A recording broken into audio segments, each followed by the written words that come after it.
Haldiram, I am sure इसका कोई ना कोई प्रोडक्ट आपका फेवरेट जरूर होगा, लेकिन क्या आप जानते हैं कि हल्दीराम मैकडॉनल्ड से भी बड़ा है? यकीन जानिए, इस फैक्ट को डिस्कवर करते हुए मुझे बड़ी खुशी हुई और एक प्राउड फील हुआ एज एन इंडियन। तो चलिए इस ग्लोरियस जर्नी पर आपको लेकर चलते हैं, जहां पर ढेर सारे इंस्पिरेशन के साथ साथ ढेर सारी बिजनेस स्ट्रेटेजीज भी सीखने को मिलेंगी। लेकिन उसके पहले एक रिक्वेस्ट है कि वीडियो को लाइक और अपने फ्रेंड्स के साथ शेयर जरूर करें, ताकि ज्यादा से ज्यादा लोग इसके बारे में जानें और अगली बार जब ग्लोबल रेस्टोरेंट की बात हो तब हल्दीराम का एग्जाम्पल दें, ना कि मैकडॉनल्ड्स का। ये जर्नी शुरू हुई थी बीकानेर की एक छोटी चौल से, जहां पर 13 लोग एक साथ सोया करते थे, और पहुंच गई इंडिया की top most Forbes India rich list तक। इस कंपनी की शुरुआत हुई थी 1937 में एक नाश्ते की दुकान के साथ, जो शुरू की थी श्री गंगा विशन अग्रवाल ने, जिन्हें हम आज हल्दीराम के नाम से जानते हैं। लेकिन इसकी नींव 100 साल पहले रख ली गई थी, जब 12 साल की उम्र में किताबी ज्ञान लेने के बजाय मिस्टर गंगा विशन अग्रवाल, जिन्हें उनकी माँ प्यार से हल्दीराम कहती थी, उन्होंने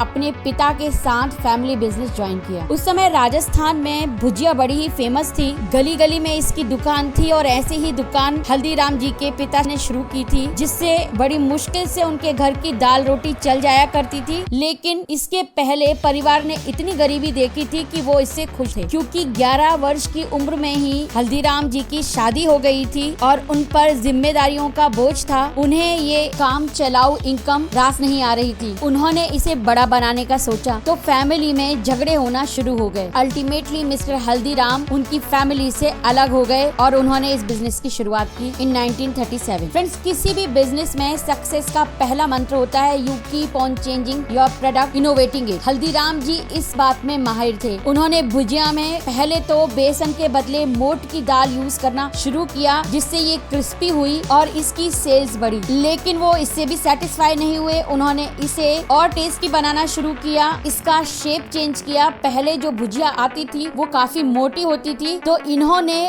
उसी मार्केट में उसी प्रोडक्ट को डिफरेंशिएट कर दिया, अपनी भुजिया को थोड़ा पतला कर दिया और क्रिस्प कर दिया। उसके बाद एक मास्टर स्ट्रोक लगाया, सारे मार्केट में सुप्रीमेसी ले आए, अपने प्रोडक्ट को प्रीमियम बना दिया just by changing its name Doongar sev. उस समय डूंगर जी वहाँ के महाराजा थे और वो काफी लोकप्रिय थे लोगों के बीच में उनकी सामाजिक पहलों के कारण, और उस लोकप्रियता का फायदा हल्दीराम भुजिया को मिला। जहाँ आम भुजिया वाले 2 पैसा पर केजी के रेट पर भुजिया सेल करते थे, उन्होंने 5 पैसा पर केजी डूंगर सेव का रेट रखा। इतने हायर रेट के बावजूद उनकी दुकान के सामने लाइन लगी थी, क्योंकि लोग यही समझते थे कि वो एक प्रीमियम प्रोडक्ट ले रहे हैं और उसके लिए प्रीमियम प्राइस पे कर रहे हैं। साथ ही इसका स्वाद जो था वो सबसे अलग था ही। लेकिन फ्रेंड्स, सक्सेसफुल लोगों की सबसे बड़ी खासियत होती है कि वो कभी भी अपनी सक्सेस से सेटिस्फाई नहीं होते हैं। 1944 में जब वो 36 इयर्स के थे, वो ऑलरेडी ग्रैंडफादर बन चुके थे। उनके 3 बेटों की शादी हो गई थी। उस समय तक उनका बिजनेस ठीक ठाक चल रहा था, लेकिन उन्होंने फिर से एक नया प्रोडक्ट मार्केट में लॉन्च किया, मूंग दाल, क्योंकि उनकी वाइफ चंपा देवी ये बनाने में एक्सपर्ट थी और एक ये सस्ता ऑप्शन अवेलेबल था। उस समय काफी लोकल वर्कर काम करते थे जो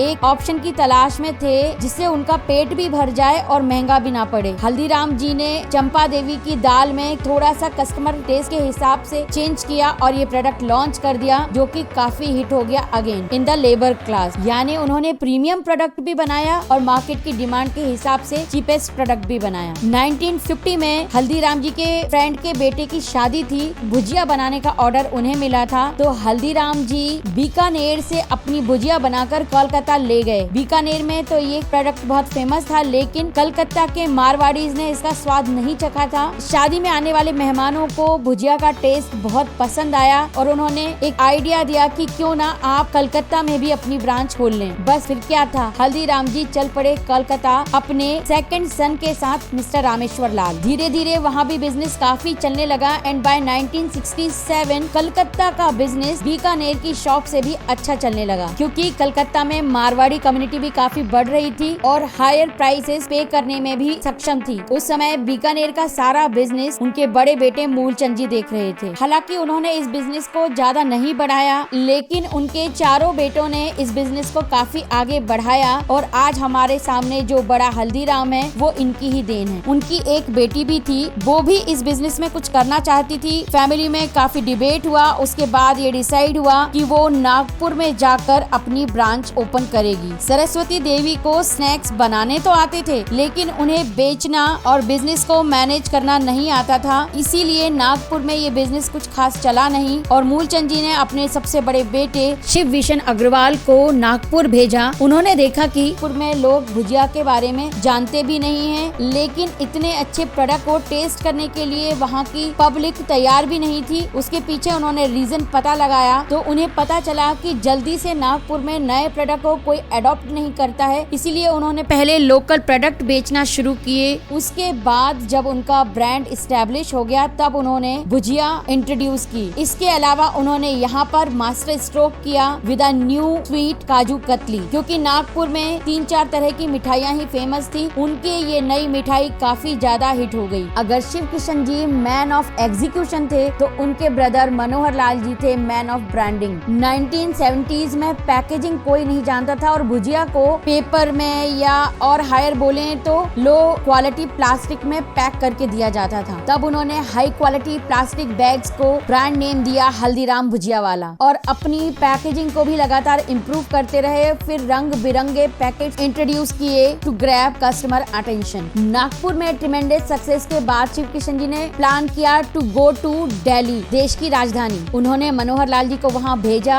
एक शॉप देखने के लिए और फर्स्ट रिटेल आउटलेट स्टार्ट हुआ एट चांदनी चौक इन फरवरी 1983। लेकिन दिल्ली का सफर भी आसान नहीं था। हल्दीराम जी बिल्कुल फेवर में नहीं थे दिल्ली में नया बिजनेस करने के लिए, वो भी डट लेकर। मनोहर लाल जी और शिव किशन जी ने काफी फाइट की इन द फैमिली अपना बिजनेस इंडिपेंडेंटली करने के लिए। दिल्ली मार्केट नागपुर मार्केट से बिल्कुल अपोजिट था। यहाँ पर नमकीन कंपनीज, कंवरलाल जी, घंटेवाला, ऐसी सारी कंपनीज ऑलरेडी फेमस थी, उनका अच्छा खासा मार्केट शेयर था, तो यहाँ पर हल्दीराम को अच्छा खासा कंपटीशन झेलना पड़ा। लेकिन बाय 1990 हल्दीराम फर्स्ट देसी कंपनी बन गई जिसने ब्रांडेड नमकीन इंट्रोड्यूस किया, वो भी फ्लेक्सिबल पैकेजिंग में, और अपने नमकीन की शेल्फ लाइफ बढ़ाई अप टू 9 मंथ। इवन उन्होंने 5-5 रुपए के छोटे पैकेट्स भी लॉन्च किए जिन्हें खुले पैसे के बदले रिटेलर्स अपने कस्टमर्स को देने लगे। वहीं साथ साथ एयरपोर्ट्स पर भी अपनी प्रेजेंस एश्योर करी, जिससे उन्हें इंटरनेशनल मार्केट में भी रिकॉग्निशन मिलने लगी। आज हम जिस हल्दीराम को जानते हैं जो फेमस है, वो बिजनेस मेनली इन्हीं दोनों ब्रदर्स ने एस्टेब्लिश किया है। Just like other big business families, Haldiram family में भी काफी ज्यादा डिस्प्यूट थे, इसीलिए हल्दीराम जी ने टेरिटरी वाइज अपना बिजनेस डिस्ट्रीब्यूट कर दिया। रामेश्वर लाल एंड सन्स जो ऑलरेडी कोलकाता में अपना बिजनेस रन कर रहे थे, उन्हें कहा गया था कि आप इसी जोन में अपना बिजनेस कीजिए, और मूलचंद जी की फैमिली को कहा गया था कि आप नॉर्थ इंडिया देखिए, जिसमें इंक्लूडेड है बीकानेर, नागपुर और दिल्ली। मूलचंद जी के दूसरे बेटे शिव रतन अग्रवाल जी ने बीकानेर में ही अपनी एक और कंपनी एस्टैब्लिश की, जिसे हम आज बीकाजी के नाम से जानते हैं, और ये कंपनी ऑलरेडी इतनी बड़ी बन गई है कि इसका आईपीओ भी आ चुका है। अब हल्दीराम ग्रुप भी आईपीओ लाने की तैयारी में है और इसके लिए they are planning to merge Nagpur business with Delhi business, क्योंकि ये बिजनेस बाकी के तीनों भाइयों ने मिलकर एस्टैब्लिश किया है, नेशनली ही नहीं इंटरनेशनली भी। इनिशियली कोलकाता बिजनेस भी काफी अच्छा चल रहा था, लेकिन बाय 1990s ये बिजनेस डाउन होने लगा। तब उन्होंने दिल्ली की ग्रोथ को देखकर दिल्ली में आने का भी प्लान किया, और इवन उन्होंने ब्रांड नेम भी सेम रखा, हल्दीराम भुजिया वाला। जाहिर है कस्टमर्स कंफ्यूज होने वाले थे,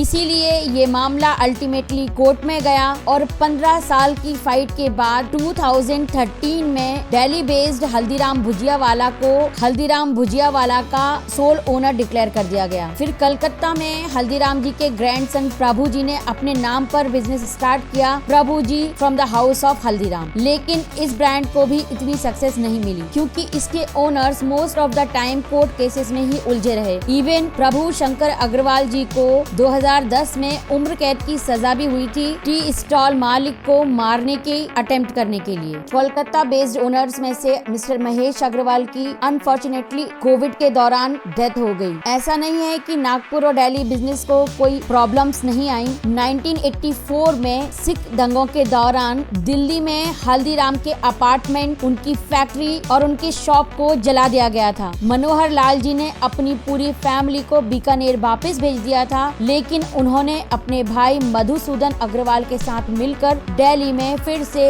ईंट जोड़कर अपना बिजनेस शुरू किया। एंड फ्रेंड्स, अगर आप एक बार बिजनेस बनाना सीखते हो तो आप बार बार वो बिजनेस बना सकते हो। और इस बार इन्होंने ऐसी ग्रोथ की कि ये बिजनेस दिल्ली में सिर्फ ना रहकर देश और विदेश तक में फैल गया। जहां 2014 में ट्रस्ट रिसर्च एडवाइजरी द्वारा तैयार की गई रिपोर्ट में सबसे भरोसेमंद ब्रांड्स में हल्दीराम ने अपनी जगह बनाई। 2015 में यूएसए के फूड एंड ड्रग डिपार्टमेंट ने यूएसए में ये प्रोडक्ट बैन कर दिए कि इनके उत्पादों में कीटनाशक की मात्रा ज्यादा है।